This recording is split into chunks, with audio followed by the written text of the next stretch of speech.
नमस्कार, हमारा उत्तराखंड देख रहे हैं आप और मैं हूं आपके साथ संदीप निरंजन सरकार। उत्तराखंड राजभवन में आगामी 3 मार्च से 5 मार्च तक वसंत उत्सव का आयोजन किया जाएगा। राज्यपाल गुरमीत सिंह ने वसंत उत्सव को लेकर जानकारी दी। इस दौरान राज्यपाल ने उद्यान विभाग की किसान डायरी का भी विमोचन किया। बता दें कि इस बार वसंत उत्सव 3 दिन का रहेगा। उत्तराखंड का ब्रांड एम्बेसडर पौधा टिमरू को बनाया गया है।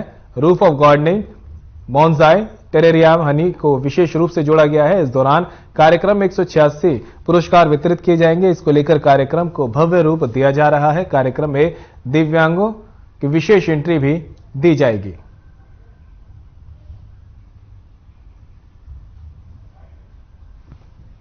प्रधान, इस वर्ष स्प्रिंग फेस्टिवल 3 दिन का होगा, क्योंकि पार्टिसिपेशन इतना है और मुझको ऐसा लगता है कि जो हॉर्टिकल्चर का क्षेत्र है उसमें विकास से समृद्धि और खुशहाली बहुत बड़े पैमाने पर आ सकती है। इसलिए 3 दिन का ये वसंत उत्सव मनाया जाएगा। राजभवन सचिव राज्य सरकार ने युवाओं को रोजगार उपलब्ध कराने के उद्देश्य से रोजगार मेले का विधिवत शुभारंभ किया। मुख्यमंत्री पुष्कर सिंह धामी ने सीएम आवास पर आयोजित कार्यक्रम में एलटी में चयनित अभ्यर्थियों को नियुक्ति पत्र प्रदान किए। इस मौके पर मुख्यमंत्री पुष्कर सिंह धामी ने हमारे संवाददाता मदन सिंह खास बातचीत की। मुख्यमंत्री ने युवाओं को आश्वस्त किया कि वह निश्चिंत होकर अपनी परीक्षाओं की तैयारी करें। राज्य सरकार समयबद्ध तरीके से युवाओं को रोजगार उपलब्ध कराने के लिए तत्पर है।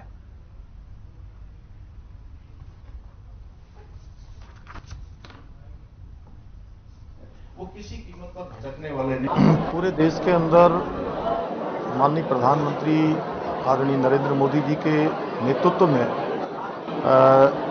अगले वर्षों में 10 लाख जो नौकरियों के दिए जाने का संकल्प लिया है, उसी क्रम में उत्तराखंड के अंदर भी हमारे यहाँ जो भी पद रिक्त हैं उन सभी के कैलेंडर आयोगों ने जारी कर दिए हैं और जो अभी अन्य पद हैं उन पर भी जल्दी भर्ती की प्रक्रिया प्रारंभ होगी। अध्याचन भेजे जाएंगे, आयोग को उन पदों की रिक्तियों की सूचना भेजी जाएगी।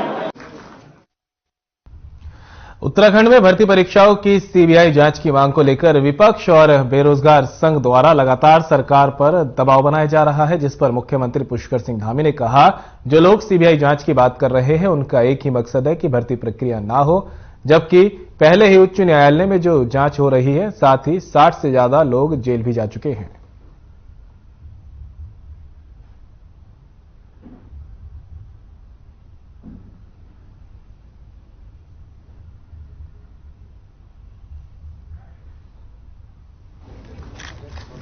जो लोग सीबीआई की बात कर रहे हैं उनका केवल एक ही मकसद है कि अगले 5-7 सालों तक कोई भर्ती परीक्षा आयोजित न हो, जबकि इसमें माननीय उच्च न्यायालय का पहले ही निर्णय आ गया है। इसमें 60 लोग जेलों में जा चुके हैं कि भर्ती प्रक्रिया न्यायालय ने भी माना है कि इसमें जो जांच हो रही है वो जांच सही दिशा में चल रही है। इसलिए हम उन लोगों के हथकंडों में नहीं आने वाले हैं। जो लोग भर्ती नहीं होना चाहते नौजवान युवाओं के साथ पूरी तरह से, मैं कहूं कि एक तरह से उनके साथ वो अपराध कर रहे हैं, उनको भड़काने का काम कर रहे हैं, उनको बरगलाने का काम कर रहे हैं। बदलने वाला है। वित्त मंत्री प्रेमचंद अग्रवाल की मौजूदगी में खरीदारी का जीएसटी बिल लाओ और इनाम पाओ योजना के तहत तीसरा लकी ड्रॉ निकाला गया, जिसमें 1500 विजेताओं को स्मार्टफोन, स्मार्ट वॉच और ईयरबड्स दिए जाने का नोटिफिकेशन भी विजेताओं को भेज दिया गया है। वित्त मंत्री प्रेमचंद अग्रवाल ने तीसरे लकी ड्रॉ के बारे में मीडिया से जानकारी साझा करते हुए बताया कि उपभोक्ताओं ने पहले लकी ड्रॉ में 3 करोड़ 79 लाख, दूसरे लकी ड्रॉ में 5 करोड़ 78 लाख और तीसरे लकी ड्रॉ में 7 करोड़ 56 लाख के बिल अपलोड किए जा चुके हैं। बता दें कि जीएसटी बिल लाओ इनाम पाओ योजना के तहत 3 कैटेगरीज में हर माह 1500 विजेताओं के नामों की घोषणा होती है।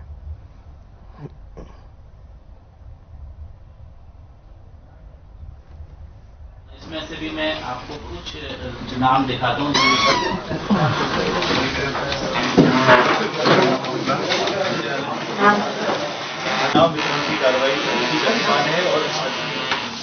है कि मार्च तक तो हम इसको इसी प्रकार से करेंगे और मार्च के बाद दीपावली में एक मेगा जो ड्रॉ है वो निकालेंगे और उस बीच में हम तो कोशिश कर रहे हैं कि लोग ज्यादा से ज्यादा उसमें अपलोड करें। कौन उसमें भाग्यशाली होगा जिसको वो लकी ड्रॉ में वो पुरस्कृत होगा। और मैं जैसे कहा कि पहले से बढ़ रही है संख्या, और आपने खुद ने भी कहा कि ये अच्छे तरह से लोगों में इसका प्रचार प्रसार भी हो रहा है, वो स्वीकार भी कर रहे हैं। उत्तराखंड प्रदेश में इन दिनों पेपर भर्ती लीक घोटाले, घपलों के मामले चरम पर है, जिसको लेकर बेरोजगार युवा सड़कों पर आंदोलन कर रहे हैं। आपको बता दें कि इस आंदोलन में कांग्रेस पार्टी ने अपनी खोई हुई जमीन तलाशने का पूरा प्रयास किया है। इस आंदोलन के माध्यम से कांग्रेस ने बीजेपी सरकार पर सड़कों पर उतरकर हमला बोला, तो वहीं कांग्रेस की ओर से किए गए इस हो हल्ले के बाद घोटालों को लेकर बीजेपी के कद्दावर नेता कैबिनेट मंत्री गणेश जोशी का बयान सामने आया है। गणेश जोशी ने कहा कि जब जब कांग्रेस पार्टी सत्ता में आई है तब तक प्रदेश के अंदर दलाल और दलाली हावी हो रहे हैं। इतना ही नहीं, जोशी ने कहा कि जितने भी घोटाले और भ्रष्टाचार के मामले हुए वे सब कांग्रेस के शासन में हुए हैं, और जब जब प्रदेश में बीजेपी की सत्ता आई है तब तब बीजेपी ने प्रदेश की जनता की सेवा करने का कार्य किया है, जिसका परिणाम सबके सामने है। देश के प्रधानमंत्री हर वर्ग का ख्याल कर कार्य कर रहे हैं और घर घर तक उज्ज्वला योजना समेत कई अन्य योजना देश को दे रहे हैं, तो वहीं देश को आत्मनिर्भर बनाने का कार्य भी किया जा रहा है।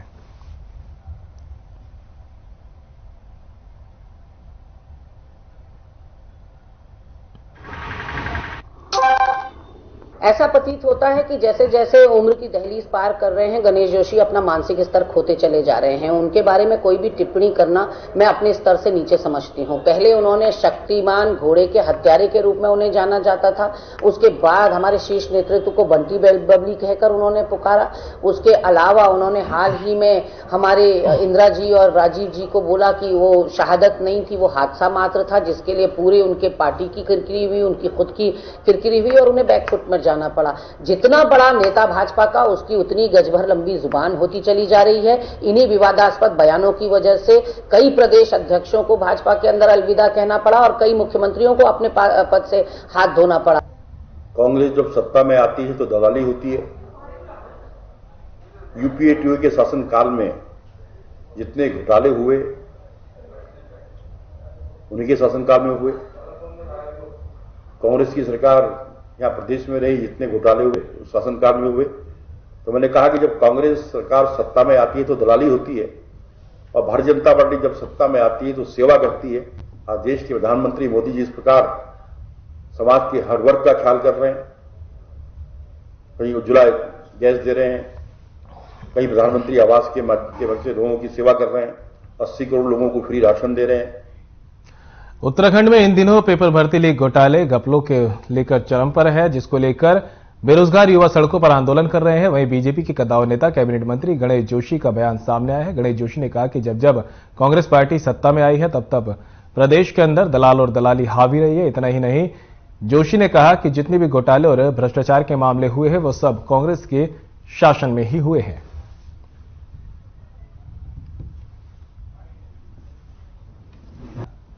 ऐसा प्रतीत होता है कि जैसे जैसे उम्र की दहलीज पार कर रहे हैं गणेश जोशी अपना मानसिक स्तर खोते चले जा रहे हैं। उनके बारे में कोई भी टिप्पणी करना मैं अपने स्तर से नीचे समझती हूं। पहले उन्होंने शक्तिमान घोड़े के हत्यारे के रूप में उन्हें जाना जाता था, उसके बाद हमारे शीर्ष नेतृत्व को बंटी बबली कहकर उन्होंने पुकारा।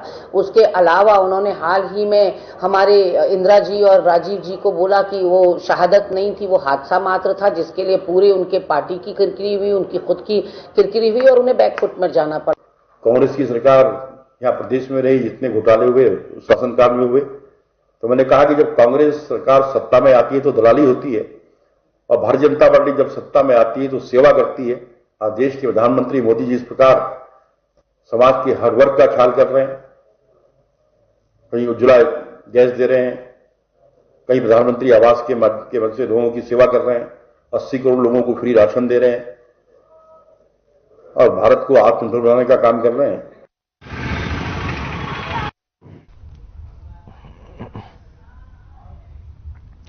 सांसद अजय टम्टा ने अल्मोड़ा के विकास भवन सभागार में विकास समन्वय और निगरानी समिति की बैठक की, जिसमें उनके द्वारा केंद्र सरकार की योजनाओं के बारे में जनपद के अधिकारियों को निर्देश देते हुए कहा कि केंद्र सरकार की अनेक योजनाएं आज उनकी लोकसभा में धरातल पर उतर रही हैं, जिससे अंतिम छोर के व्यक्ति को केंद्र पौधित योजनाओं का लाभ मिल रहा है। सड़क, पानी, बिजली, राशन जैसी योजनाएं उनके लोकसभा के चारों जनपदों में मिल रही हैं।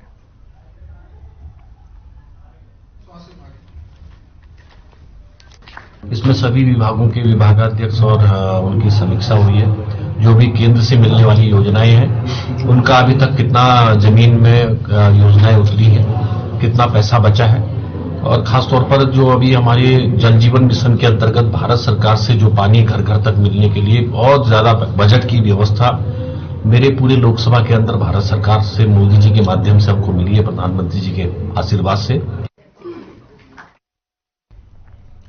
कैबिनेट मंत्री चंदन रामदास ने विधानसभा स्थित अपने कक्ष में एमएसएमई की समीक्षा बैठक की है। एमएसएमई की समीक्षा बैठक के बारे में मीडिया से जानकारी साझा करते हुए मंत्री चंदन रामदास ने बताया कि व्यक्तिगत इन्वेस्टर के लिए पॉलिसी लाई गई है जिसमें जमीन इन्वेस्टर्स की होगी, लेकिन इसमें शर्त यह है कि इस इन्वेस्टर्स को 500 लोगों को रोजगार देना होगा।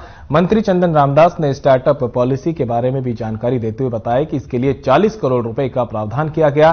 पहले स्टार्टअप के लिए 15,000 दिए जाते थे, पर अब इस राशि को बढ़ाकर 20,000 कर दिया गया है।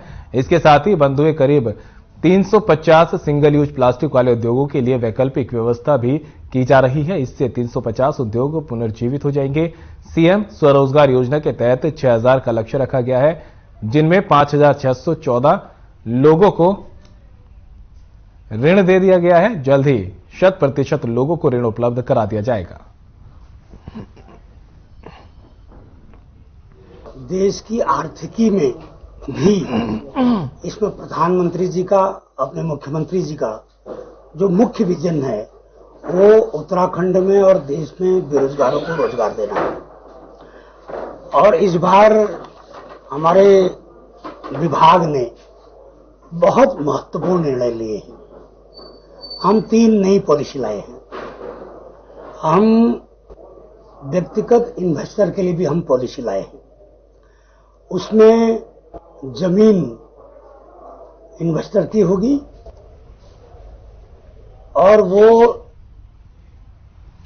देहरादून परेड ग्राउंड में नवनिर्मित हॉल में खेल मंत्री रेखा आर्या ने Akhil Bharatiya civil services kabaddi tournament का शुभारंभ दीप प्रज्वलन के साथ किया। इस दौरान उत्तराखंड की संस्कृति को दर्शाते हुए कलाकारों ने सांस्कृतिक कार्यक्रम भी प्रस्तुत किए।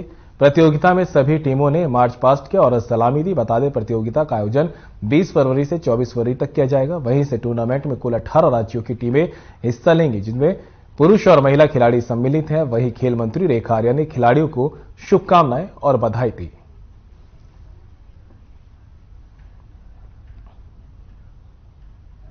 उत्तराखंड की संस्कृति को पूरे देश भर में अपने लगभग 18 प्रदेशों के कर्मचारीगण आज कबड्डी के खेल के रूप में, प्रतिभागी के रूप में देवभूमि उत्तराखंड पहुंचेंगे। निश्चित रूप से उत्तराखंड राज्य बनने के बाद से पहली बार मेजबानी नए उत्साह के साथ में आज ये प्रतियोगिताएं जो है उसका शुभारंभ किया जा रहा है। मैं मानती हूं कि इस प्रकार के आयोजन से निश्चित रूप से उत्तराखंड की सामर्थ्य को भी देखने का मौका मिलता है, उत्तराखंड की संस्कृति को देखने का भी मौका मिलता है। रुड़की मेन बाजार में पटाखों के गोदाम में अज्ञात कारणों की वजह से आग लग गई। धमाकों के बाद लोग घटनास्थल पहुंचे और फायर ब्रिगेड को आग लगने की सूचना दी गई। सूचना पर दमकल की गाड़ियां मौके पर पहुंची और 2 घंटे की कड़ी मशक्कत के बाद आग पर काबू पाया गया। इस घटना में 4 लोगों की झुलसने से मौत हो गई, वहीं 2 की हालत गंभीर है। पुलिस ने सभी को सिविल अस्पताल भिजवाया। इस दौरान एसएसपी अजय सिंह ने बताया कि पटाखों के गोदाम में भयंकर आग लगी थी, जिसमें 4 लोगों की झुलसने से मौत हो गई। पूरी घटना की जांच कराई जाएगी और जो भी इसमें दोषी होगा उस पर सख्त कार्रवाई की जाएगी।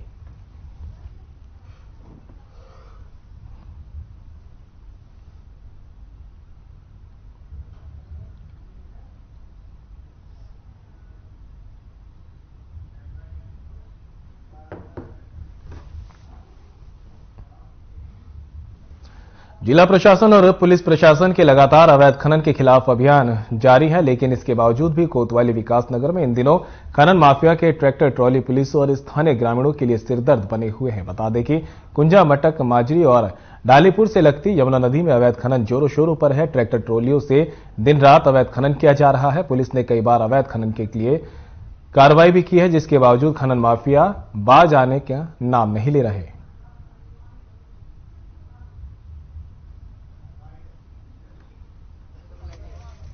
ये मामला ऐसा होया, मेरे घर में मेरी लड़की आई हुई है, वो बीमार है बहुत ज्यादा। मैं उसके लिए दुकान पर सामान लेने गया, नीचे से ट्रैक्टर आया, बहुत ओवरलोड भरा हुआ था ट्रैक्टर में। क्या भरा हुआ था? रेत खनन का रेत था। कहाँ से आते हैं ट्रैक्टर?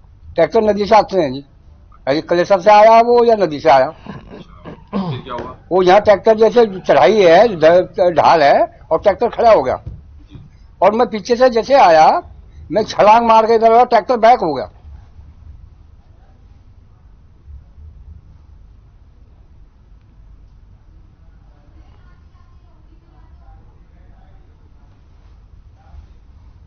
उत्तराखंड में फरवरी माह में पारा तेजी से बढ़ रहा है। अगले कुछ दिनों में मैदानी जिलों में अधिकतम तापमान सामान्य से 5 से 7 डिग्री, जबकि पर्वतीय क्षेत्रों से 8 से 10 डिग्री अधिक रहने की संभावना है। मौसम विभाग के अनुसार मैदानी जिलों में अधिकतम तापमान 31 डिग्री सेल्सियस तक पहुंचने की संभावना है, जबकि पर्वतीय जिलों में तापमान 29 डिग्री के आसपास रहेगा।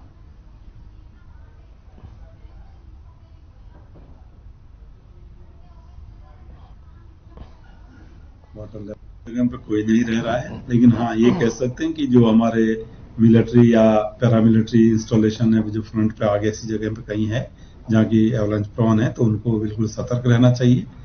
और इसी तरह जो एवलांच होगा तो उसकी वजह से जो है जो इम्पैक्ट है वो नदियों में देखने को मिलेगा।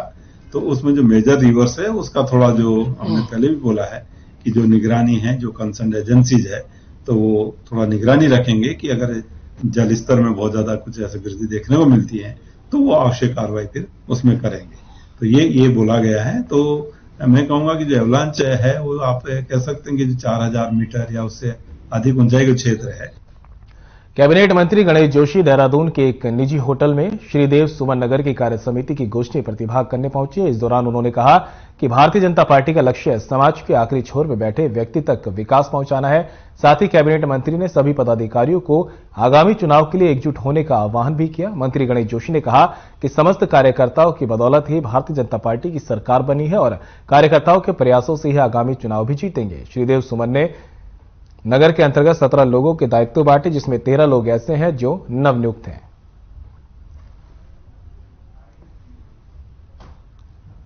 श्रीदेव सुमन मंडल की कार्य समिति यहां पर भी मुझे प्रतिभाग करने का मौका मिला और केंद्र सरकार व प्रदेश सरकार की योजनाएं वो अपने द्वारा किए गए कार्यों की जानकारी कार्यकर्ताओं को दी, क्योंकि भारतीय जनता पार्टी जिस चिंतन को लेकर काम कर रही है कि समाज के अंतिम पीढ़ी के अंतिम व्यक्ति तक विकास की लहर पहुंचनी चाहिए, दीनदयाल जी के इस चिंतन को लेकर हम काम करते हैं। उसको साकार करने का काम देश के प्रधानमंत्री नरेंद्र मोदी जी कर रहे हैं। हल्द्वानी में कांग्रेस पार्टी के कार्यकर्ताओं ने राहुल गांधी की भारत जोड़ो यात्रा से प्रभावित होकर हाथ से हाथ जोड़ो यात्रा की शुरुआत की। यात्रा का मकसद कांग्रेस के विजन को लोगों के बीच ले जाना है और राज्य और केंद्र सरकार की विफलताओं से लोगों को अवगत कराना है। इस मौके पर यात्रा प्रभारी अजय कुमार लल्लू, नेता प्रतिपक्ष यशपाल आर्या, हल्द्वानी विधायक सुमित हृदेश, पूर्व विधायक संजीव आर्य समेत नैनीताल जिला कांग्रेस के पदाधिकारी मौजूद रहे। प्रभारी अजय कुमार लल्लू ने कहा कि राहुल गांधी ने भारत जोड़ो यात्रा से पूरे देश में एकजुटता का संदेश दिया है और उसे अब हम भारत की गली गली तक पहुंचाने का काम करेंगे। इसी उद्देश्य के साथ हाथ से हाथ जोड़ो यात्रा की शुरुआत की गई।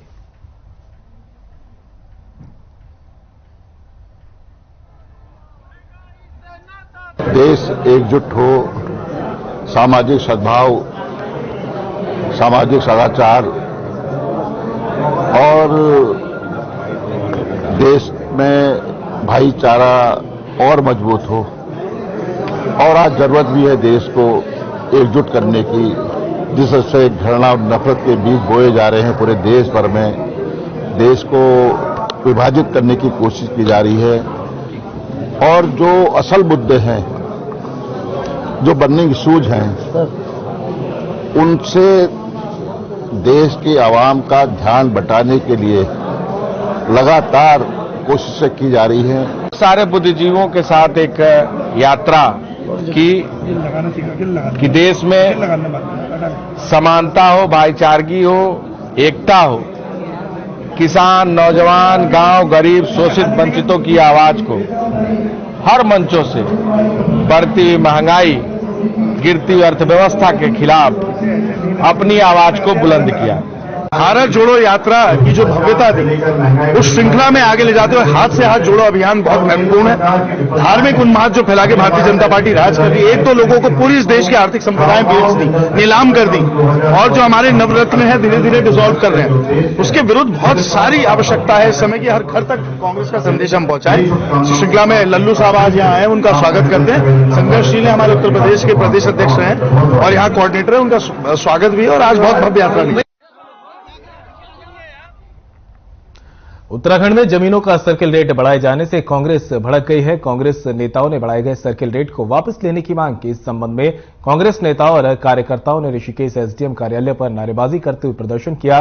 साथ ही एसडीएम को सीएम के नाम ज्ञापन भी सौंपा। कांग्रेसियों ने बढ़े हुए सर्किल रेट वापस नहीं लिए जाने पर सरकार को आंदोलन करने की चेतावनी दी है। कांग्रेसियों का कहना है कि बीजेपी की सरकार में लगातार महंगाई चरम पर है। ऊपर से सरकार ने जमीनों के सर्किल रेट में बेतहाशा वृद्धि की है, जिससे मध्यम वर्गीय परिवारों के जमीन लेने का सपना टूट रहा है। सरकार को जनहित में जमीनों के बढ़ाए हुए सर्किल रेट वापस लेने होंगे।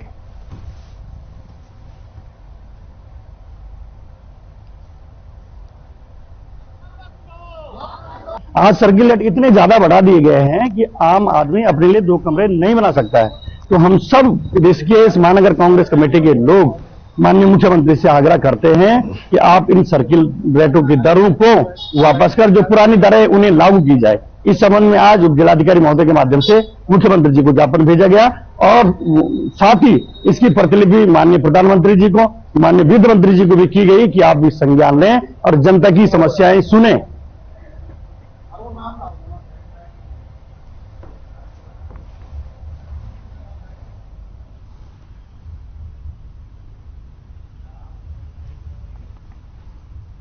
कांग्रेस एआईसीसी ह्यूमन राइट्स के राष्ट्रीय अध्यक्ष वीरेंद्र कुमार पहू ने उत्तराखंड प्रदेश अध्यक्ष की नियुक्ति कर दी है। उन्होंने लालकुआ विधानसभा निवासी गणेश सागर कुमार को कांग्रेस ह्यूमन राइट्स ने प्रदेश अध्यक्ष की जिम्मेदारी सौंपी है। बता दें कि नवनियुक्त प्रदेश अध्यक्ष गणेश सागर ने शीर्ष नेतृत्व द्वारा की गई नियुक्ति पर कांग्रेस राष्ट्रीय अध्यक्ष मल्लिकार्जुन खड़गे, पूर्व राष्ट्रीय अध्यक्ष सोनिया गांधी, राहुल गांधी और प्रदेश अध्यक्ष करण माहरा, नेता प्रतिपक्ष यशपाल आर्या, पूर्व मुख्यमंत्री हरीश रावत का आभार जताया है, जहां उन्होंने कहा कि कांग्रेस सर्व समाज को लेकर चलने वाली पार्टी है।